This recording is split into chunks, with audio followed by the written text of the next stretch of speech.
લક્ષ્મી નારાયણ દેવ મહિલા મંડળ આયોજિત ભક્તિ અને શક્તિનો સમન્વય આંતરરાષ્ટ્રીય મહિલા અધિવેશન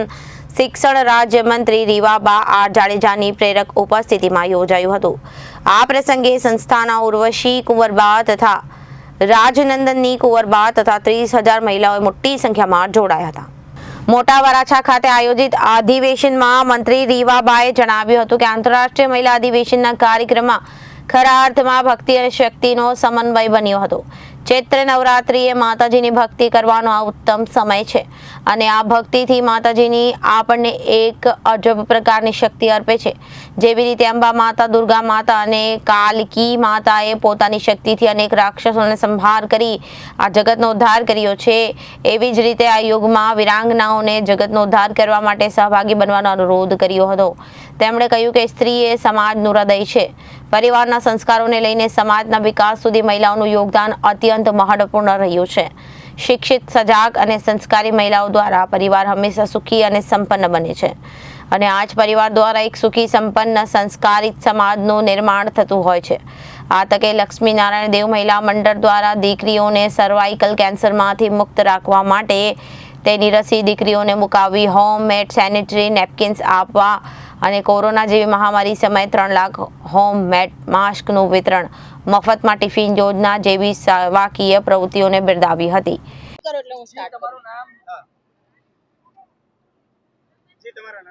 अंतर्राष्ट्रीय महिला अधिवेशन शक्ति અને ભક્તિનો સમન્વય પરમ પૂજ્ય સનાતન ધર્મ ધુરંધર 1008 આચાર્ય શ્રી અજેન્દ્ર પ્રસાદજી મહારાજશ્રીના શુભ આશીર્વાદથી તેમજ પરમ પૂજ્ય અખંડ સૌભાગ્યવંતા ગાદીવાળા માતુશ્રીના શુભ માર્ગદર્શનથી દર વર્ષે આંતરરાષ્ટ્રીય મહિલા અધિવેશનનું આયોજન કરવામાં આવે છે। તેવી જ રીતે આજે 22 માર્ચના દિવસે આંતરરાષ્ટ્રીય મહિલા અધિવેશનનું આયોજન કરવામાં આવ્યું છે। આ આયોજનની અંદર ઓલમોસ્ટ 30,000થી પણ વધુ બહેનો પાર્ટિસિપેટ કરી રહ્યા છે। દેશ વિદેશથી બધા હરિભક્ત બહેનો આવી રહ્યા છે અને ખૂબ મહાનુભાવો પણ સુરત શહેરથી અને અમારી સાથે શિક્ષણ મંત્રી શ્રી રીવાબા જાડેજાજી પણ જોડાણા છે અને અમારી સાથે લાલી રજા પણ જોડાણા છે અને આજે આ જે પ્રસંગ છે એની અંદર અમે જે આત્મનિર્ભર ભારતને સપોર્ટ કરવા માટે થઈને કલા હાટનું જે અમે આયોજન કરતા હોઈએ છીએ એમ સવારે આજે 140 સ્ટોલનું અહીંયા આયોજન થયું હતું, જેની અંદર અલગ અલગ ગામના બહેનોએ આવીને પોતાનો સ્ટોલ અહીંયા નોંધાવ્યો હતો અને આખો દિવસ અહીંયા આગળ એ લોકોએ અહીંયા કલા હાટનું અહીંયા શોપિંગ ને બધું કરેલું છે। સાથે સાથે એવા બહેનોને કે જે દર વર્ષે આ કલા હાટની અંદર પાર્ટિસિપેટ કરે છે એમને અમે સર્ટિફિકેટ આપવાના છીએ। સાથે સાથે 2000થી પણ વધુ દીકરીઓને લક્ષ્મીનારાયણ દેવ મહિલા મંડળે સર્વાઇકલ કેન્સર વેક્સિનેશન અપાવી ચૂક્યા છે અને આજે 500 દીકરીઓ, એવી નિરાશ્રિત દીકરીઓને બહેનો કે જે પોતે ફાઇનાન્શિયલ સ્ટ્રોંગ નથી એવા દીકરીઓને લક્ષ્મીનારાયણ દેવે મંડળે દત્તક લીધું હતું અને માતુશ્રી દત્તક લીધા હતા। એવા તમામ દીકરીઓએ જેને 2 ડોઝ કમ્પ્લીટ કર્યા છે એવા દીકરીઓને માનનીય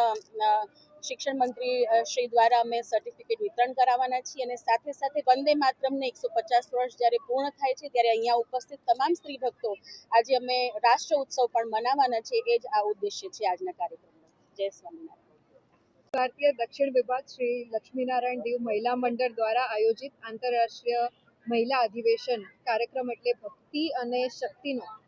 જે સમન્વય આ કાર્યક્રમમાં આપ નિહાળી રહ્યા છો, ત્યારે મને આજના આ પાવન અવસરે તાપી નદીના કિનારે વસેલા આ સુરતમાં આ કાર્યક્રમમાં રહેવાનું જે સહભાગિતા મળે એના માટે હું સૌભાગ્યશાળી સમજું છું અને પરમ કૃપામાં પરમાત્માના આશીર્વાદથી આ સમગ્ર માધ્યમ દ્વારા રાષ્ટ્રહિત સર્વોપરીની ભાવનાને ચરિતાર્થ કરતું મહિલા સશક્તિકરણના એક ખૂબ જ સરસ આયામ સાથે આ મંડળ કાર્યરત છે, જેમાં સર્વાઇકલ વેક્સિનેશનની વાત હોય, આત્મનિર્ભરતાની વાત હોય, સ્વદેશીને વધારે બુલંદથી મજબૂતાઈથી બહેનોની વચ્ચે મૂકવાની વાત હોય, તો આવા ત્રિવેણી સંગમ સમા કાર્યક્રમમાં મને આજે ઉપસ્થિત રહેવાની તક મળી એ બદલ હું ખૂબ હૃદયપૂર્વકનો આભાર માનું છું અને અહીં જોઈ રહ્યા છો કે એટલી વિશાળ સંખ્યામાં માતૃશક્તિ ઉપસ્થિત છે, ત્યારે એ તમામ માતૃશક્તિના વિચારો, એમના કાર્યોને અને આ સ્વામિનારાયણ દેવ મહિલા મંડળના સમગ્ર કાર્યકર્તા બહેનોને પણ હું હૃદયપૂર્વકના અભિનંદન જે